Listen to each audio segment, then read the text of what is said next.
से बना हिंदुस्तान तभी तो भारत है महान। हिंदी भाषा की उन्नति के लिए अपना सब कुछ कुर्बान। नमस्कार, मेरा नाम माही मुबीन है। मैं 6वीं कक्षा श्रीवर्धन पब्लिक पाठशाला में पढ़ रही हूँ। आज हिंदी दिवस के शुभ अवसर पर आप सबको शुभकामनाएं। हिंदी हमारे दिल की भाषा है जो कश्मीर से लेकर कन्याकुमारी तक, संसद से लेकर सड़कों और साहित्य से लेकर सिनेमा तक हर जगह संवाद का सबसे बड़ा पथ बनकर सामने आती है।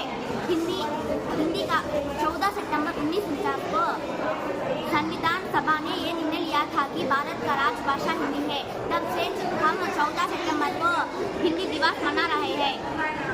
हिंदी का गौरव आज दुनिया में बढ़ रहा है। हम सबको हिंदी सीखना चाहिए। धन्यवाद। मैं 6वीं कक्षा श्रीवर्धन पब्लिक पाठशाला में पढ़ रही हूँ। मैं ये कविता को तुलसी मीठे वचन से सुख उपजत और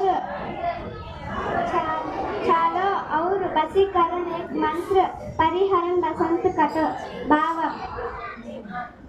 కవి తులసీదాస్ గారు అందరితో మంచిగా మాట్లాడమని చెప్పారు. ఎందుకంటే మంచి మాటలు అందరికీ ఆనందాన్ని కలిగిస్తాయి. అవి వశీకరణ మంత్రంలా పనిచేస్తాయి. కాబట్టి కఠినంగా మాట్లాడకూడదు. ధన్యవాదాలు. मैं 5वीं कक्षा श्री बदवेल पब्लिक पाठशाला में पढ़ रहे हैं। आज हिंदी दिवस की निबंध। हर साल 14 सितंबर 1953 से हिंदी दिवस मनाया जाता है। हिंदी हमारी संस्कृति भाषा है। यह भारत की राजभाषा है। हिंदी दुनिया की चौथी सबसे ज़्यादा बोली जाने वाली भाषा है। हमें गर्व है कि हिंदी हमारी भाषा है। हिंदी हमारी संस्कृति और परंपरा को जोड़ती है। हम स्कूलों में हिंदी दिवस बड़े उत्साह से माना जाता है। हमें हमेशा हिंदी भाषा को सम्मान करना चाहिए। धन्यवाद। आपको शुभोदय। मेरा नाम नैमा, मैं 4वीं कक्षा पढ़ रही हूँ। आज हिंदी दिवस से हर साल 14 सितंबर को हिंदी दिवस मनाया जाता है। हिंदी सबसे राजभाषा हिंदी हमारा राजभाषा है। हिंदी सबसे न्यारा है। यह बहुत सरल और सहज भाषा है। हमें इस हिंदी को एकता बढ़ाती है। जय भारत, जय हिंद। धन्यवाद। बदल पब्लिक पाठशाला में पढ़ रही हूँ। आज आप सबको हिंदी दिवस शुभकामनाएं। हिंदी हमारी भाषा है। भारत लोग हिंदी को समझते और बोलते हैं। हिंदी में लिखने, पढ़ने, बोलने नहीं कठिनाई है। हिंदी तोड़ने वाली नहीं जोड़ने वाली भाषा है। हिंदी राजभाषा और राष्ट्रभाषा है। हिंदी विश्व में सबसे ज्यादा बोली जाने वाली भाषाओं में 30वें स्थान पर आती है। देश आजाद होने के बाद 14 सितंबर 1949 को संविधान सभा द्वारा एक महत्वपूर्ण निर्णय लिया गया कि हिंदी को राजभाषा के दर्जा दिया जाए।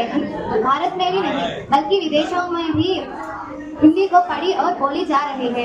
हिंदी अंतर्जातीय स्तर पर चढ़ती है। हिंदी सीखने से देश में कहाँ भी घूम सकते हैं। व्यापार, नौकरी आसानी से कर सकते हैं। हिंदी तोड़ने वाली नहीं जोड़ने वाली भाषा है। हिंदी हमारे संविधान सम्मान और गर्व की प्रतीक है। हिंदी हमारे गर्व की प्रतीक है और हिंदी सीखने से देश में कहाँ भी घूम सकते हैं। हिंदी सौंधी जैसी खुशबू, मीठी जैसी भाषा, गर्व से कहो हिंदी है हमारी भाषा। हिंदी में श्रेष्ठ कवियों जैसे तुलसी, सूर, कबीर जैसे श्रेष्ठ कवियों ने अपनी कवियों के अच्छे है। धन्यवाद। सबसे प्यारी, सबसे न्यारी हिंदी है राष्ट्रभाषा हमारी। हमको लगती सबसे प्यारी हिंदी है पहचान हमारी। कश्मीर से कन्याकुमारी हिंदी है संस्कृति हमारी। हिंदी है हम सबको प्यारी। यह सम्मान की है अधिकारी। हमको है सब भाषाएं प्यारी, पर हिंदी है जान हमारी। सबसे प्यारी, सबसे न्यारी हिंदी है राष्ट्रभाषा हमारी। सबसे प्यारी, सबसे न्यारी हिंदी है राष्ट्रभाषा हमारी। हमारी सबकी हिंदी हमारी बात।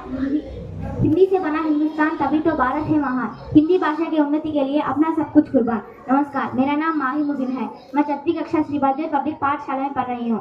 आज हिंदी दिवस के शुभ अवसर पर आप सबको शुभकामनाएं।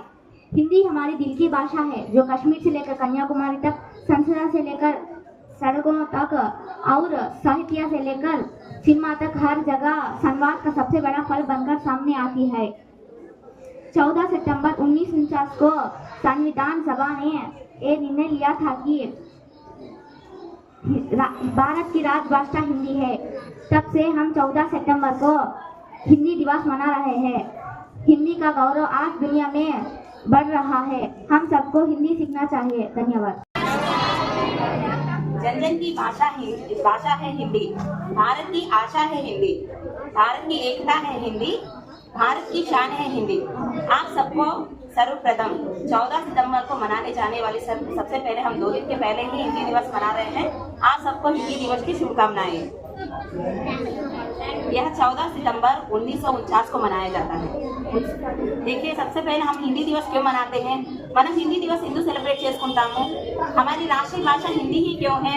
మన రాష్ట్ర భాష హిందీనే ఎందుకు? మరి వరకు మన దేశంలో చాలా భాషలు ఉన్నాయి, కానీ హిందీ భాష అనే నేషనల్ లాంగ్వేజ్ ఎందుకు? ఎవరికైనా తెలుసా? చూడండి, మన భారతదేశం స్వాతంత్రానికి ముందు మన దేశంలో అందరినీ కలుపుకోవడానికి ప్రత్యేక స్టేట్లోని ప్రత్యేక జిల్లా కావచ్చు, స్టేట్ కావచ్చు, ప్రత్యేక వాళ్ళని కలుపుకోవడానికి, ఇండియన్స్ అందరినీ యూనిటీగా కలుపుకోవడానికి అందరికీ తెలిసిన భాష అనేది చాలా అవసరం. అవునా కాదా? ఒకరు తమిళ్ మాట్లాడతారు, ఒకరు తెలుగు మాట్లాడతారు, ఒకరు మరాఠీ, ఒకరు కన్నడ, మలయాళం, హిందీ, అలా డిఫరెంట్ లాంగ్వేజెస్ ఉన్నాయి మన దేశంలో. అవునా కదా? మీలో ఒకరికి ఇస్తే క్వశ్చన్ చేస్తారు, మేడం వాళ్ళకి మాత్రమే ఎందుకు ఇచ్చారు? అవునా కదా? అడుగుతారా కదా? అలాగే చూడండి, మన ఇండియాలో చాలా లాంగ్వేజెస్ ఉన్నాయి, మన హిందీకి మాత్రమే ఎందుకు రాష్ట్ర భాష అని గౌరవం ఇచ్చారు చెప్పండి. ఎందుకంటే ఎక్కువ మందికి, దాదాపు మన భారతదేశంలో 80% మందికి హిందీ తెలుసు, మాట్లాడడం వచ్చు. అవునా కదా? అందరికీ తెలిసిన భాష, దగ్గరగా ఉండే భాష చాలా అవసరం కాబట్టి హిందీని రాష్ట్రీయ భాష దర్జా ఇచ్చారు. అవునా కదా? అందుకోసమే మనం ప్రతి సంవత్సరం మన భారతీయ సంవిధానం కూడా 1949 సంవత్సరంలో 14 సెప్టెంబర్ రోజు హిందీని రాష్ట్ర భాషగా అనౌన్స్ చేసింది. అప్పటి నుంచి మనం ప్రతి సంవత్సరం 14 సెప్టెంబర్కి హిందీ దివస్ గా సెలబ్రేట్ చేసుకుంటాం. అవునా? అందుకే ఫస్ట్ మన హిందీ ఎందుకు సెకండ్ లాంగ్వేజ్ అంటే, భారతదేశంలో ఉండే ప్రతి ఒక్కరు కూడా హిందీ అనేది నేర్చుకోవాలి. మనము కాశ్మీర్ నుంచి కన్యాకుమారి వరకు ఏదైనా వ్యాపారం చేసుకోవడానికి కావచ్చు, అలాగే చదువుకోవడానికి కావచ్చు, తీర్థయాత్రలకు, దేనికన్నా మనము కాశ్మీర్ టు కన్యాకుమారి వరకు ఇండియాలో ఎక్కడైనా మనం తిరగొచ్చు. ఎక్కడికైనా వెళ్ళి మాట్లాడడానికి, ఒకరితో ఒకరు కమ్యూనికేషన్ కోసం కూడా మనకు హిందీ అనేది చాలా అవసరం. అందుకోసమే ప్రతి ఒక్క రాజ్యంలో మనకు హిందీ అనేది సెకండ్ లాంగ్వేజ్ గా ఉంది. ఓకేనా? మన మాతృభాష ఎంత ఇంపార్టెంటో నేషనల్ లాంగ్వేజ్ కూడా అంతే ఇంపార్టెంట్. అందుకే ప్రతి ఒక్కరు కూడా హిందీ నేర్చుకోవాలి. అలాగే హిందీలో మాట్లాడటము, రాయడము, చదవడం కూడా ఖచ్చితంగా నేర్చుకోవాలి.